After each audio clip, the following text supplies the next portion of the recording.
Praise the lord. ఈరోజు దేవుని వాగ్దానము. తేదీ అక్టోబర్ 11, 2025. కీర్తనల గ్రంథము 119వ అధ్యాయం 39వ వచనము. నీ న్యాయ విధులు ఉత్తములు, నాకు భయము పుట్టించుచున్న నా అవమానమును కొట్టివేయము. ఆమేన్. దేవుని న్యాయ విధులు అత్యుత్తమమైనవి, దానిలో సందేహం లేనే లేదు. అయితే ఆ న్యాయ విధులను అనుసరించడం వలన కొంత అవమానం, దాని ద్వారా భయం పుడుతుంది. కారణం ఏమిటి? దేవుణ్ణి ద్వేషించింది ఈ లోకం. ఆ దేవుని న్యాయ విధులను అనుసరిస్తున్న దేవుని పిల్లలను ద్వేషించకుండా ఎట్లా ఉంటుంది? అందుకే కదా సజీవ దహనాలు, చిత్రహింసలు లాంటివి జరుగుతున్నవి. ఇట్టి అవమానాలకు కారణం ఏంటి? ఆయన న్యాయ విధులను అనుసరించడమే కదా.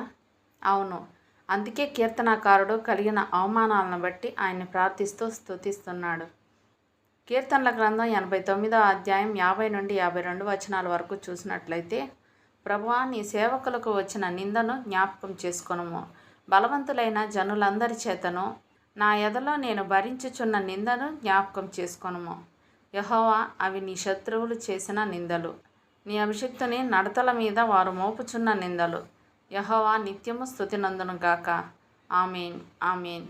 దేవుని నిమిత్తం నిందలు, అవమానాన్ని భరిస్తున్న వారికి ఆయన ఇచ్చే అభయం.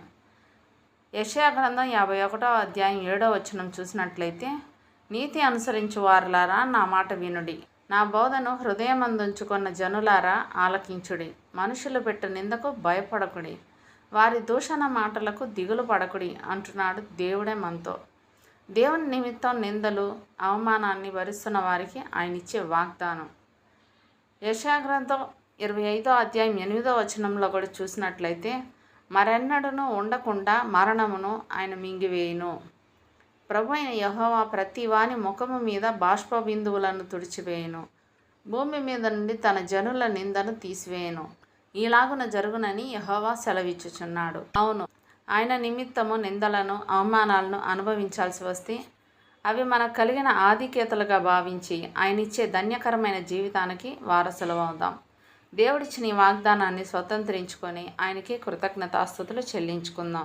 అట్టి కృపా ధన్యత దేవుడు మనకు అనుగ్రహించునుగాక. ఆమేన్. దేవుడు తన పరిశుద్ధ వాక్యం మనం వినికిడి యందు దీవించునుగాక. ఆమేన్.